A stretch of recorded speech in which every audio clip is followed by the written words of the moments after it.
تبارك الذي نزل الفرقان على عبده ليكون للعالمين نذيرا.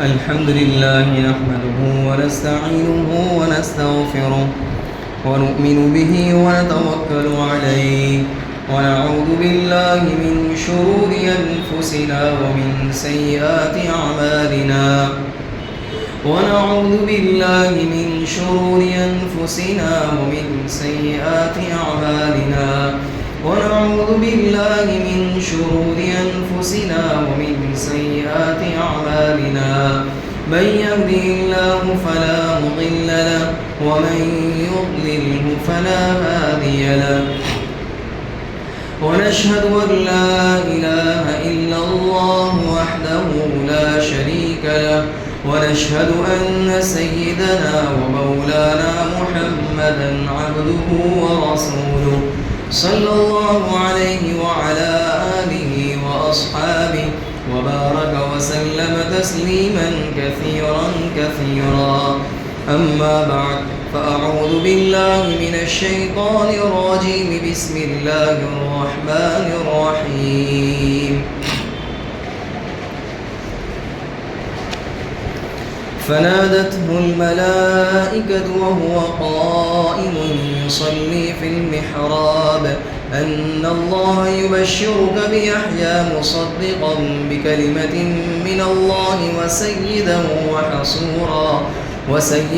وحصورا ونبيا من الصالحين. قال رب أنى يكون لي غلام وقد بلغني الكبر وامرأتي عاقر قال كذلك الله يفعل ما يشاء. قال رب اجعل لي آية قال آيتك ألا تكلم الناس 3 أيام إلا رمزا واذكر ربك كثيرا وسبح بالعشي والإبكار. صدق الله العظيم. محترم بھائی اور دوستو، گزشتہ یہ بات بتلائی تھی کہ حضرت زکریا علیہ السلام نے دعا کی تھی کہ اللہ مجھے اولاد عطا فرما، اور پورا تفصیل سے بتلایا جا چکا کہ آپ نے اللہ سے یہ بھی کہا کہ میں بوڑھا ہو چکا، بیوی بانجھ ہو چکی، وہ بھی عمر رسیدہ ہے، اور آپ نے کہا کہ میرے بعد کوئی ایسی اولاد بھی نہیں ہے کہ جو اس نبوت کے کام کو سنبھال سکے اور کام کو آگے جاری کر سکے، اور جو رشتہ دار ہیں وہ بھی برائیوں میں لگے ہوئے ہیں، وہ ایسے نہیں ہیں کہ وہ اس نبوت کے کام کو اور اس مشن کو لے کر آگے چل سکیں. تو آپ نے اللہ سے اولاد کی درخواست کی، اللہ نے دعا بھی قبول فرما لی. اور جیسا کہ اس سے پہلے بتلایا تھا کہ انہوں نے اولاد کے آنے سے پہلے بھی دعا کی، اور جیسے کہ ایسے چند واقعات بھی بتلائے کہ اولاد کے آنے سے پہلے ہی دعا جاری ہے کہ اولاد کیسی ہو، نیک ہو، صالح ہو. ظاہر ہے نیک صالح اولاد ہوگی وہی آنکھوں کی ٹھنڈک ہوگی، اور وہی اس مشن کو اور وہی اس کام کو آگے لے کر چلنے والی بنے گی. اور پھر اولاد پیدا ہونے کے بعد بھی قبولیت کی دعا، اور اولاد پیدا ہونے کے بعد بھی جیسے کہ متقین کی دعا نقل کی، ربنا هب لنا من ازواجنا وذرياتنا قرة اعین واجعلنا للمتقین اماما.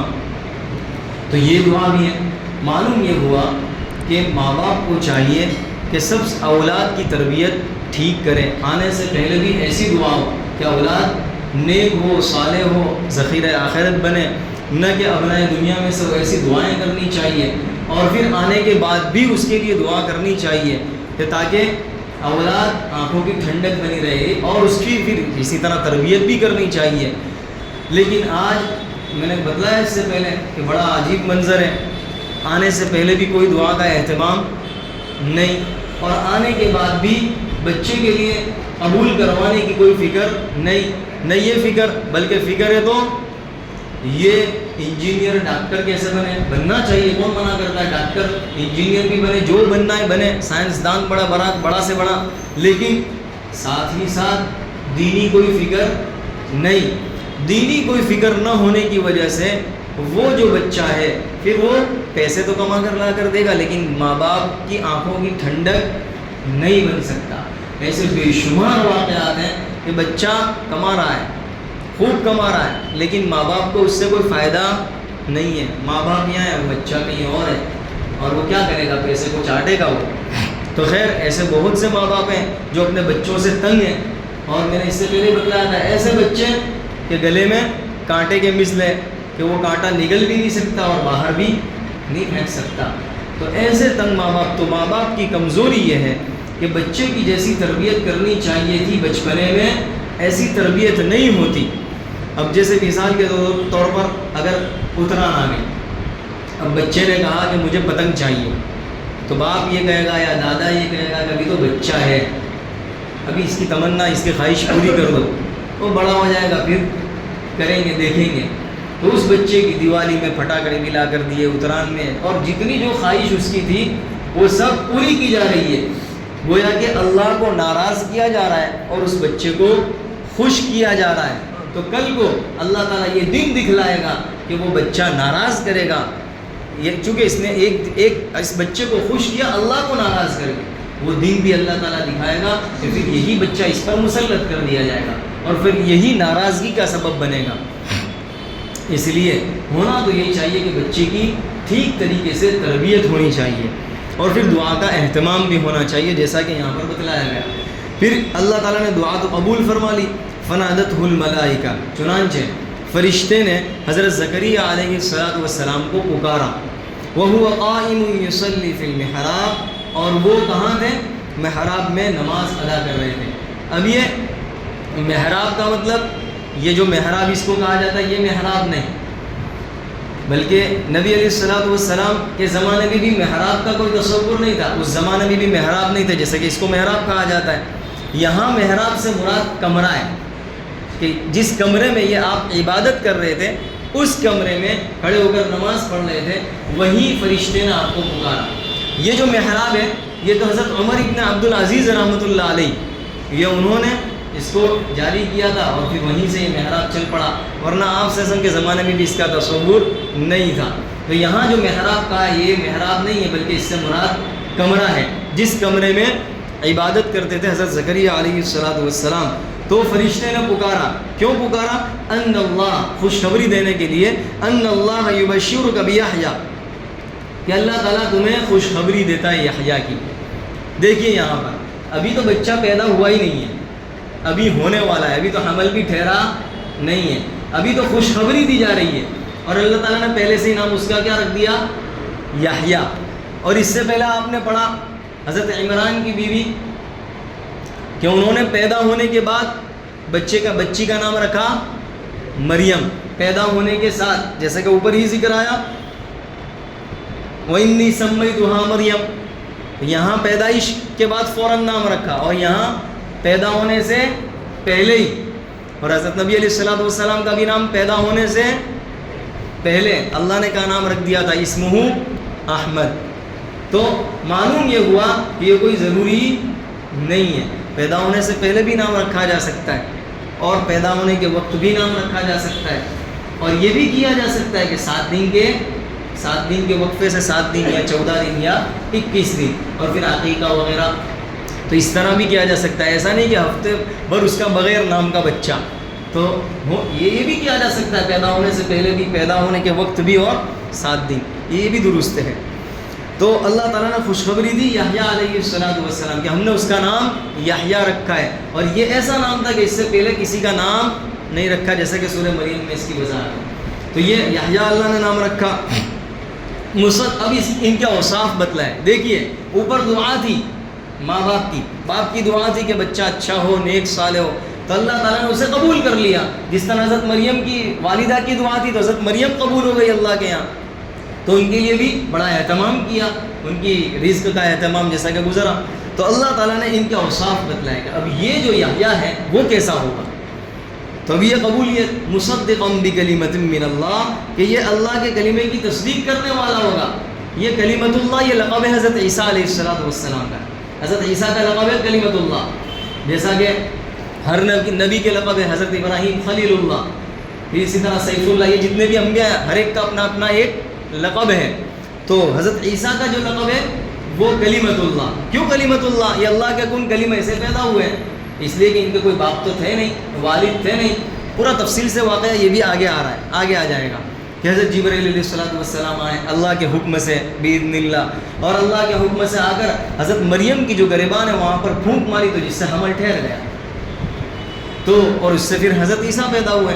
تو حضرت عیسیٰ جو ہے وہ اللہ کے کلمہ کن سے پیدا ہوئے ہیں. تو حضرت عیسیٰ کا لقب کلمت اللہ, اسی کو کہا کہ یہ کلمت اللہ, اللہ کا جو کلمہ یعنی حضرت عیسیٰ ہیں, حضرت عیسیٰ کی تصدیق کرنے والا ہوگا, یعنی ان کو نبی ماننے والا ہوگا کہ یہ نبی ہے. تو سب سے پہلے حضرت عیسیٰ کی تصدیق کرنے والے حضرت یحییٰ علیہ الصلوۃ والسلام. وہ سیدہ, اور یہ کیسا ہوگا؟ سید ہوگا, سردار ہوگا. اب سید کے بہت سے معنی بیان کیے گئے ہیں. سید کہ خوش خلق رہنے والا اور سخی, سخاوت, بردبار, اسی طرح عالم, فقیہ, اللہ تعالیٰ کی قضا پر راضی رہنے والا, جو کچھ بھی ہو رہا ہے دنیا میں سب پر راضی رہنے والا, چاہے برا ہو چاہے اچھا ہو, اللہ تبارک و تعالیٰ پر کامل بھروسہ کرنے والا, اور ایسا شخص جس پر کوئی حسد نہ کیا جا سکے, اور اسی طرح جو بھلائی میں اپنی پوری قوم سے آگے بڑھنے والا ہو. یہ سارے کے سارے معنی سید کے اندر داخل ہے. گویا کہ یہ سارے کے سارے معنی حضرت یحییٰ علیہ السلام میں پائے جاتے تھے. یہ سب ان سب معنی کے لائق تھے. تو یہ سید, اللہ تعالیٰ نے فرمایا سید بھی ہیں, میرا سردار ہوں گے. وہ حصورا, ایک تیسری صفت کہ حصور ہوں گے. حصور کا مطلب یہ ہے قدرت ہونے کے باوجود عورتوں سے اپنی شہوت پوری نہ کرے, یعنی نفسانی خواہشات چاہے حلال ہو چاہے حرام ہو, اپنے آپ پر قابو رکھنے والے, صبر کرنے والے, اس کو کہا جاتا ہے حصور. صرف حضرت یحییٰ علیہ السلام ایسے ہیں کہ جنہوں نے نکاح نہیں کیا, چونکہ اللہ تعالیٰ نے ان کے اندر ایسی قدرت رکھی تھی کہ قدرت ہونے کے بعد, ایسا نہیں کہ قدرت نہیں تھی اور نکاح نہیں کیا, ایسا نہیں, بلکہ قدرت تھی اس کے باوجود وہ اپنے آپ کو شہوت سے بچانے والے تھے. اس کا نام حصور ہے. تو صرف حضرت یحییٰ علیہ السلام ایسے ہیں کہ جنہوں نے نکاح نہیں کیا, ورنہ انبیاء علیہ السلام کی یہ تو سنت رہی ہے, اور یہ تمام انبیاء نے نکاح کیے ہیں, جس کو قرآن نے اس طرح بیان کیا وَلَقَدْ أَرْسَلْنَا رُسُلًا مِّن قَبْلِكَ وَجَعَلْنَا لَهُمْ أَزْوَاجًا وَذُرِّيَّةً. جتنے بھی نبی اور جتنے بھی پیغمبر آئے سب کے سب بیوی والے, سب کے سب اولاد والے, کوئی بھی بغیر بیوی اور بغیر اولاد کے بیوی اور بچے والے تھے.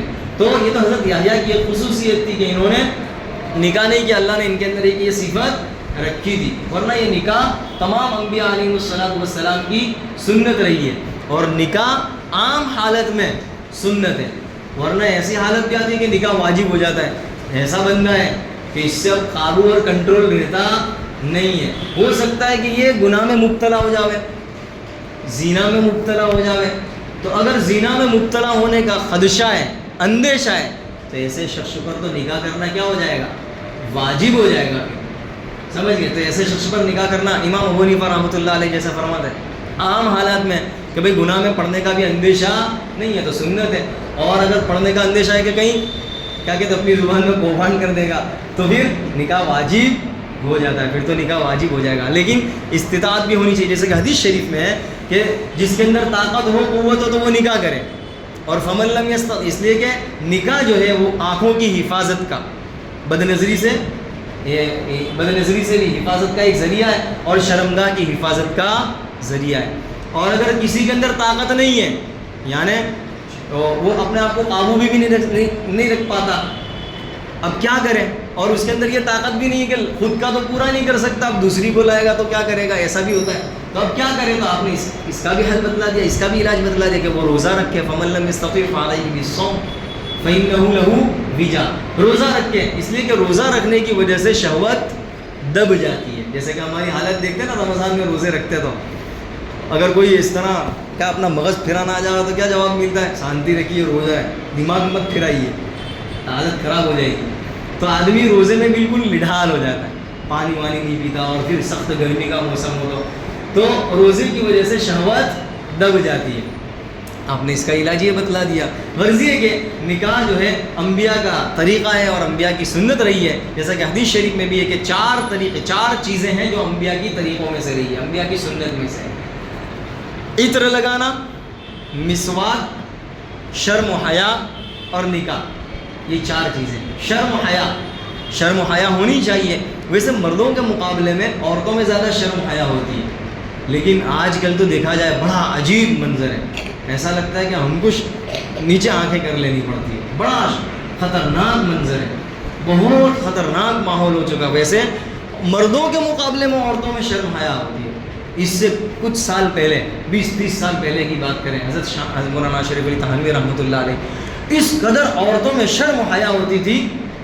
اولاً تو گھر سے باہر نکلنا ان کے لیے دوبھر ہو جاتا تھا، اور اگر نکلتی جیسے کہ بالکل پردے کے ساتھ. اور عورتوں کا مردوں سے بات چیت کرنا اس طرح بے تحاشا جیسا آج کل کیا جاتا ہے، اس کا تو تصور ہی نہیں تھا مسلمان گھرانے میں. اس کا تصور ہی نہیں تھا. وہ اس کو بے ادب اور اس کو بے حیائی تصور کرتے تھے اور برا سمجھتے تھے، برا خیال کرتے تھے. اور اس طرح بازار میں نکلنا اور مردوں سے اس طرح بے تحاشا بات چیت کرنا. اور آج کل تو اس کو کوئی آیا بھی سمجھا نہیں جاتا. آج کل تو بالکل اسی طرح آوارہ گردی اور اس طرح بے حیا اور بے شرمی اور اس طرح بات چیت کرنا جس کو کوئی عیب سمجھتا ہی نہیں ہے. تو یہ ساری چیزیں عورتوں میں سے شرم و حیا ختم ہوتی چلی جا رہی ہے. حالانکہ مردوں سے زیادہ تو شرم و حیا عورتوں میں تھی، لیکن یہ دن بدن ختم ہوتی چلی جا رہی ہے. غرض یہ کہ انبیاء کی سنت اور انبیاء کے طریقوں میں سے پہلا شرم و حیا، دوسرا عطر لگانا اور مسواک کرنا، اور چوتھا نکاح کرنا.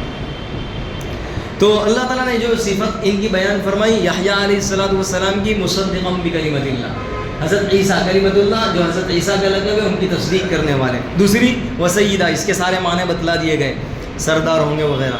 وحصورا، اور طاقت اور قدرت ہونے کے باوجود عورتوں سے اپنی شہوت پوری نہ کرنے والے. اور ونبیا من الصالحین، اور نیک لوگوں میں سے ہوں گے، نبی ہوں گے، نبی بھی تھے اور نیک لوگوں میں صالحین میں سے تھے. صالح کسے کہا جاتا ہے؟ جو برائیوں سے، خرابیوں سے اپنا آپ کو بچانے والا اور نیکی کا راستہ اختیار کرنے والا، اس کو کہا جاتا ہے صالح. تو وہ صالح بھی تھے. یہ ساری کے سارے اوصاف ان میں پائے جاتے تھے.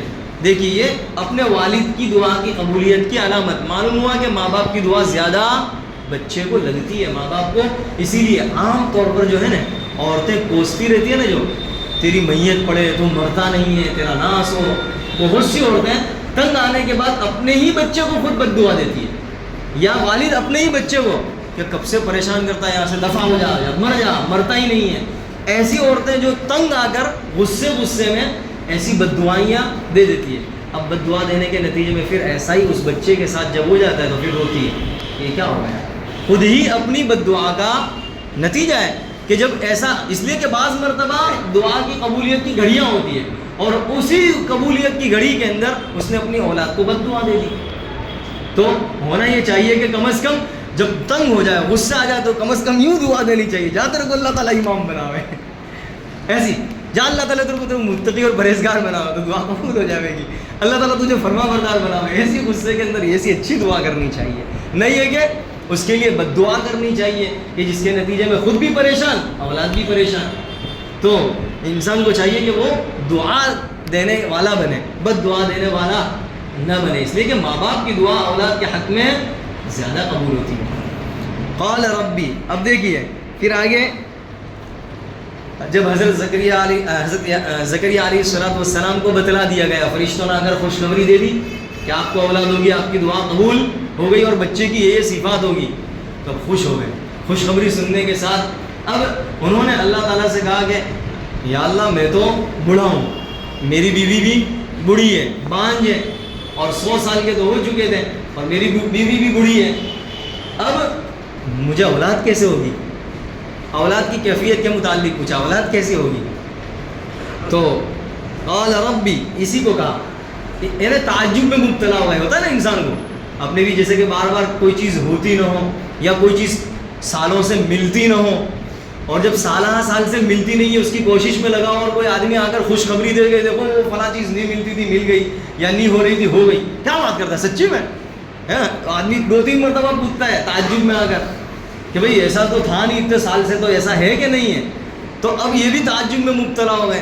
قال ربی، اے رب انا یکون لی غلام، مجھے بچہ ہوگا کیسے ہوگا؟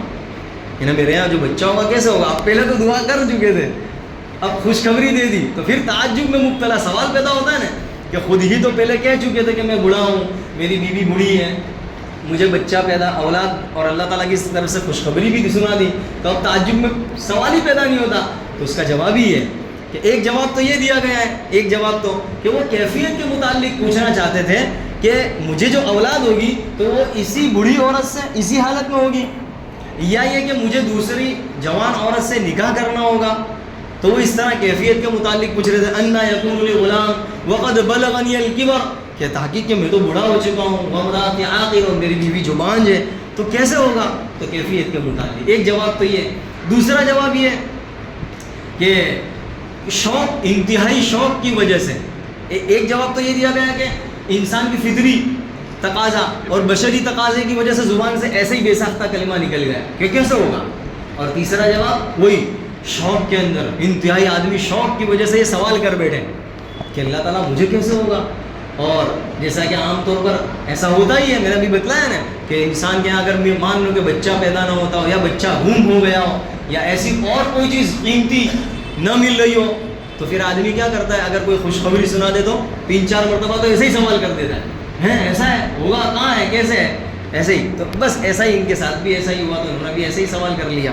قال رب انا یکون لی غلام, کہ پروردگار مجھے بچہ, میرے اولاد کیسے ہوگی, حالانکہ میں بوڑھا ہوں اور میری بیوی بانجھ ہے. تو اللہ تعالیٰ نے جواب میں کیا فرمایا, قال کذالک, ایسا ہی ہوگا, اسی حالت میں تمہاری بیوی بھی ہے, تمہاری بڑھاپے کی حالت اسی حالت میں ہوگا بچہ, اور اولاد اسی حالت میں ہوگی. کذالک اللہ یفعل ما یشاء, اللہ تعالیٰ جو کچھ چاہتا ہے کر گزرتا ہے. انسان کو سبب اختیار کرنے کی ضرورت پڑتی ہے, لیکن اللہ تعالیٰ مسبب الاسباب ہے, اسے تو کوئی سبب اختیار کرنے کی کوئی ضرورت نہیں ہے, اسے تو صرف ارادہ ہی کافی ہے, اس کا ارادہ کافی ہے.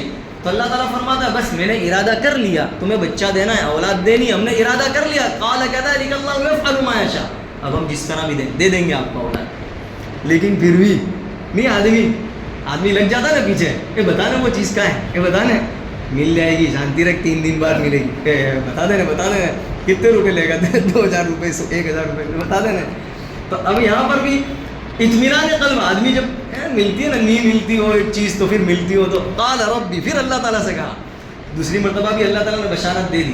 تو اب یہاں پر ایک وہ جو جواب تھا نا کہ اللہ تعالیٰ نے, انہوں نے یہ سوال جو دوبارہ کیا اسی لیے کہ اللہ تعالیٰ سے سوال کرے, پھر اللہ تعالیٰ سے واپس دوبارہ خوشخبری ملے, تو خوشخبری واپس ملے, اور پھر دل میں کیا مزہ آیا, دل میں مزہ آتا ہے نا سن کے. تو اب دیکھیے یہاں پر اللہ تعالیٰ سے کہا قال رب اجعل لی آیا, اے پروردگار میں اطمینان ہے کہ مجھے صرف یہ بتا دے نشانی کیا, علامت, کہ میرے یہاں اولاد ہوگی اس کی کوئی علامت, کوئی نشانی. اس لیے کہ خوشی کی ابتدا کہاں سے ہوتی ہے, حمل ٹھہرنے سے. انسان کو پتہ چل رہا ہے کیا, کئی سالوں سے نہ ٹھہرتا ہو اور پتہ چل رہا ہے کہ حمل ٹھہر چکا ہے, تو یہ خوشی کی ابتدا شروع ہو گئی. تو اب خوشی کی ابتدا تو استقرار حمل سے, تو اللہ مجھے نشانی خالی بتلا دیں. تو نشانی سے پتہ چل رہا ہے کہ میری عورت کو حمل ٹھہر چکا, ایسی کوئی نشانی, علامت. اب دیکھیے یہ ایسی چیز ہے جیسے کہ حضرت ابراہیم علیہ السلام نے بھی اللہ سے سوال کیا تھا, وَإِذْ قَالَ إِبْرَاهِيمُ رَبِّ أَرِنِي كَيْفَ تُحْيِي الْمَوْتَى, اے اللہ تو مردوں کو دوبارہ زندہ کرے گا جیسے قیامت میں کرے گا, وہ کیسے کرے گا؟ تو اللہ تعالیٰ نے کیا کہا تھا حضرت ابراہیم سے, اولم تؤمن, تمہیں ایمان نہیں ہے اس پر, تمہیں یقین نہیں ہے؟ تو حضرت ابراہیم نے کیا جواب دیا تھا, قال اولم تؤمن, کیسے؟ قال کہتا مجھے تو ایمان ہے اور میرا تو اس پر یقین ہے, ولکن لیطمئن قلبی, میرا دل مطمئن ہو جائے. یعنی یہ اور درجہ ہے, آدمی کہتا ہے نا دیکھ کر اس کا یقین اور بڑھ جاتا ہے, انسان آنکھ سے دیکھ لے ہوئے تو یقین اور بڑھ جاتا ہے. تو اللہ تعالیٰ سے انہوں نے یہی درخواست دی تھی جیسے کہ تفصیل سے واقعہ گزر چکا. تو یہاں پر بھی انہوں نے اطمینان قلب کے لیے کوئی علامت, کوئی نشانی جس سے پتہ چل جائے کہ بیوی کو حمل ٹھہر چکا ہے. تو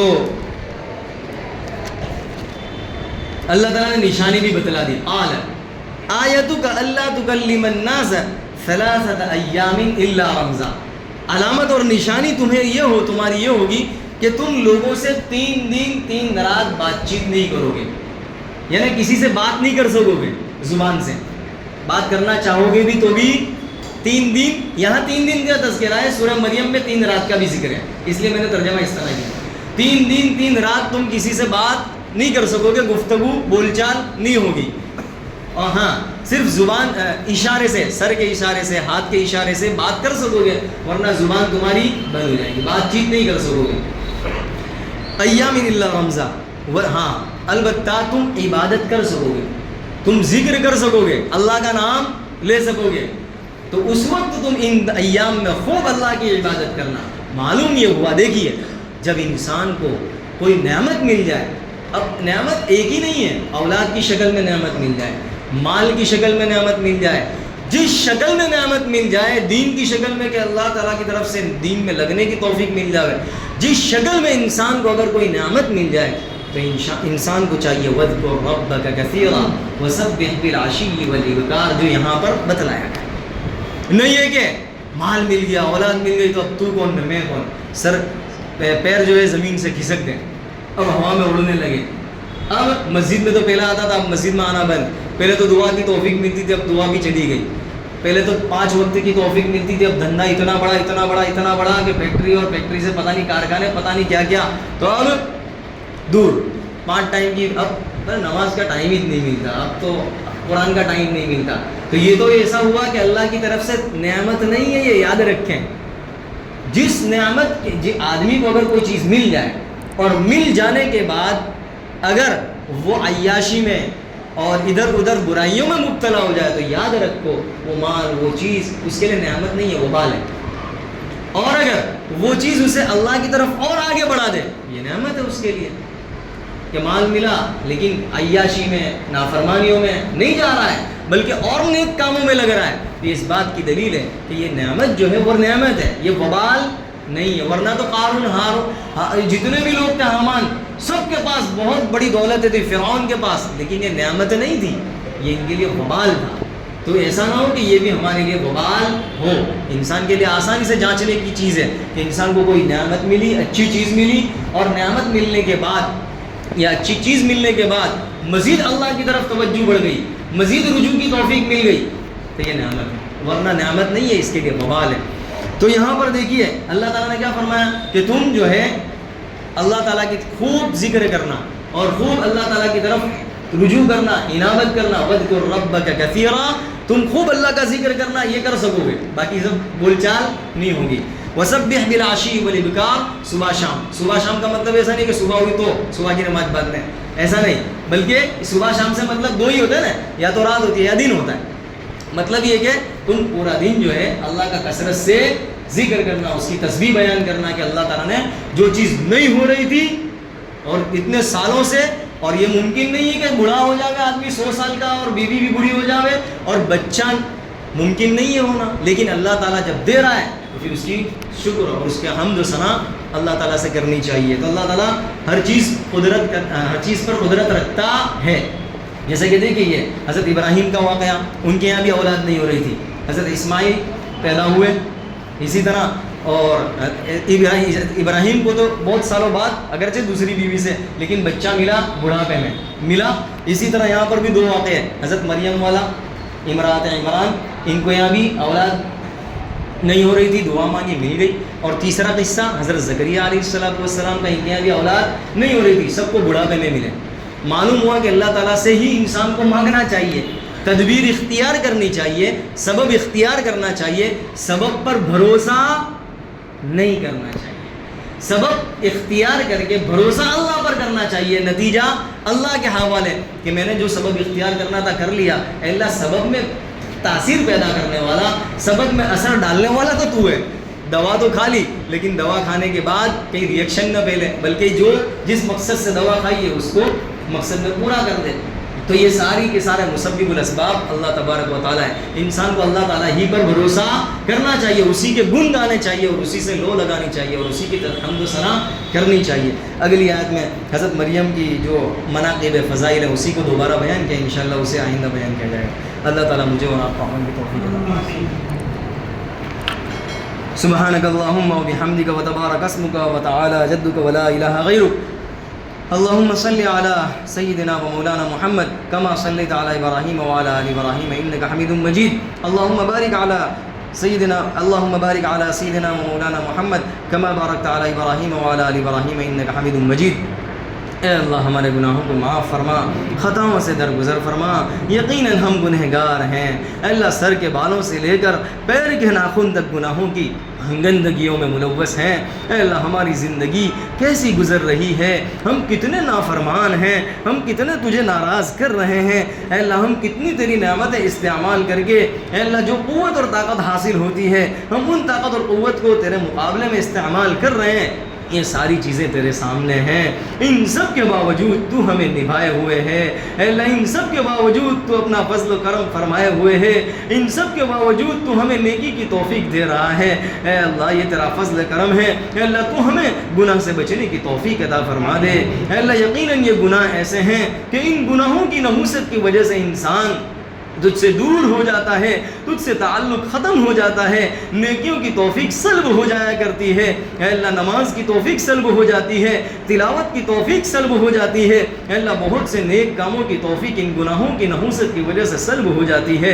اے اللہ، ہمیں گناہ سے بچنے کی توفیق عطا فرما، یقیناً گناہ سے بچنا اے اللہ تیری توفیق کے بغیر نہیں ہو سکتا، تیری مدد کے بغیر ہم اے اللہ کچھ نہیں کر سکتے اے اللہ، تو اپنی توفیق اور اپنی مدد شامل حال فرما دے، اپنی مدد شامل حال فرما دے اے اللہ، موت تک ہمیں ایمان پر قائم رہنے کی توفیق عطا فرما اے اللہ، اس حالت میں موت عطا فرما کہ ہم ایمان پر ہماری موت آ جائے، ہم تجھ سے راضی ہو تو ہم سے راضی ہو، اس حالت میں موت عطا فرما اے اللہ، بڑا سنگین ماحول ہے، فتنوں کا دورہ ہے اے اللہ، جہاں جائیں آنکھ اٹھا کر دیکھیں فتنہ امڑ کر سامنے آ رہے ہیں اے اللہ، اس فتنے کے پرفتن دور میں ایمان کی حفاظت بڑا سنگین مرحلہ ہے اے اللہ، اس مرحلے میں ہماری ایمان کی حفاظت فرما، ہماری نسلوں کی ایمان کی حفاظت فرما، پوری امت محمدیہ کے ایمان کی حفاظت فرما اے اللہ، بے شمار مسلمان ہیں جو اے اللہ اس فتنوں کی زد میں آ کر اے اللہ ارتداد کا شکار ہو چکے ہیں اے اللہ، بہت سی لڑکیاں ہیں اے اللہ، بہت سی بچیاں ہیں کالج میں پڑھنے والی اور نوکریاں کرنے والی اے اللہ، بہت سی بے شمار بچیاں ہیں جو اے اللہ غیروں کے ہتھ کنڈے میں آ چکی اے اللہ، ان کے اے اللہ ان کے یہاں چلی جا چکی اے اللہ، مرتد ہو چکی اے اللہ، ایسے بے شمار واقعات ہیں اے اللہ ہماری اس سے حفاظت فرما، ہماری بچیوں کی اور بچوں کی ہر ایک کی حفاظت فرما اے اللہ، ارتداد سے پوری حفاظت فرما اے اللہ، دجالی فتنے امڑ کر سامنے آ رہے ہیں، ان دجالی فتنوں سے ہماری پوری حفاظت فرما اے اللہ، امت محمدیہ کی پوری حفاظت فرما اے اللہ، جہاں کہیں امت محمدیہ اے اللہ ظلم کا شکار ہے، پریشانیوں کا شکار ہے اے اللہ، ظلم سے نجات عطا فرما اے اللہ، فلسطین کے مسلمانوں کی حفاظت فرما اے اللہ، فلسطینی اور غزہ کے مسلمانوں کی حفاظت فرما، ملک شام اور ملک سیریا اے اللہ، تمام جہاں کہیں مسلمان آباد ہیں اے اللہ، ظلم و ستم کا شکار ہیں اے اللہ، ان کی بھرپور حفاظت فرما اے اللہ، بے انتہا پریشان ہیں اے اللہ، ان کے گھر اجاڑ دیے گئے اے اللہ، ان کا کیا حال ہے ہمیں تو اس کا بالکل اندازہ بھی نہیں اے اللہ، ہمیں تو اس وقت اندازہ ہوتا ہے جب کہ ہمارے بچے بیمار پڑ جائیں، اور اے اللہ اگر ہمارے یہاں گھر میں ایک بجلی چلی جائے، لائٹ چلی جائے تو ہم بجلی کا چلے جانا اے اللہ برداشت نہیں کر سکتے اے اللہ، اگر پنکھا بند ہو جائے تو ہم برداشت نہیں کر سکتے اے اللہ، وہ بڑے اے اللہ پریشانی کے عالم میں ہیں اے اللہ، بجلی بھی نہیں ہے اے اللہ، پانی کا انتظام نہیں ہے اے اللہ، گھروں سے اجاڑ دیے گئے اے اللہ ان کے لیے اے اللہ اپنے سر کو چھپانے کے لیے کوئی مکان نہیں اے اللہ، ایسے بے سر و سامانی کے عالم میں اے اللہ تو ان کی مدد فرما، نصرت فرما اے اللہ، کھانے کا انتظام فرما، پینے کا انتظام فرما، دوائیوں کا انتظام فرما اے اللہ، جو کچھ نقصان ہوا ہے اس کی تلافی کے لیے اے اللہ شکلیں پیدا فرما اے اللہ، ان کی تلافی کے لیے شکلیں پیدا فرما اے اللہ، ان کے مکان کو دوبارہ آباد فرما اے اللہ، ان کی مساجد کو دوبارہ آباد فرما اے اللہ، ان کی بے انتہا نصرت اور مدد نصرت فرما اے اللہ، تیرے علاوہ کوئی پرسان حال نہیں ہے، تیرے علاوہ کوئی مدد کرنے والا نہیں ہے، تیرے علاوہ کوئی پوچھنے والا نہیں ہے اے اللہ، صرف تو ہی مدد کرنے والا ہے اے اللہ، صرف تیری مدد کا انتظار ہے اے اللہ، تو اپنی مدد نصرت فرما، اپنی مدد نصرت فرما اے اللہ، اپنی مدد سے اے اللہ انہیں نواز دے اے اللہ، ان کی جتنی پریشانیاں تمام پریشانیوں کو دور فرما اے اللہ ان کے بچوں کی حفاظت فرما اے اللہ، بیویوں کی اور اے اللہ بوڑھوں کی ہر ایک کی حفاظت فرما، ہر ایک کی حفاظت فرما اے اللہ، جس لائن سے جو چیز کی ضرورت ہے اے اللہ انہیں مہیا فرما اے اللہ جہاں کہیں اے اللہ مسلمان پریشانی کا شکار ہے اے اللہ سب کی حفاظت فرما، اے اللہ جو روزی کی لائن سے پریشان ہیں اے اللہ انہیں حلال پاکیزہ رزق عطا فرما، اے اللہ جو مقروض ہیں ان کے قرضوں کی ادائیگی کی شکلیں پیدا فرما، اے اللہ جو بیمار ہیں انہیں شفا عاجلہ دائمہ مستمرہ نصیب فرما، اے اللہ یہاں موجود تیرے بندوں اور بندیوں میں سے جس کی نیک اور جائز مرادیں ہیں اے اللہ تو جس کو تو خوب جانتا ہے اپنے خزانے غیب سے پورا فرما، اپنے خزانے غیب سے پورا فرما، اے اللہ ہمیں کسی کا محتاج اور دستنگر نہ بنا، ہمیں کسی کے سامنے ماتھا ٹیکنے والا نہ بنا، اے اللہ زبان کا سوالی بھی نہ بنا اور نہ دل کا سوالی بنا، اے اللہ صرف اور صرف تجھ ہی سے مانگنے والا بنا اور صرف تیرے ہی سامنے ماتھا ٹیکنے والا بنا، اے اللہ تیرے علاوہ ہمیں کسی کا محتاج نہ بنا، اے اللہ ہماری تمام ضروریات کا کفیل بن جا، اپنے خزانے غیب سے ہماری تمام ضروریات کو اپنے خزانے غیب سے پورا فرما، اے اللہ جو کچھ مانگا عطا فرما، جو مانگنے سے رہ گیا اپنے شان عطا فرما، ربنا تقبل منا انك انت السميع العليم وتب علينا انك انت التواب الرحيم وصلى الله على النبي الكريم سبحان ربك رب العزة عما يصفون وسلام على المرسلين والحمد لله رب العالمين برحمتك يا ارحم الراحمين.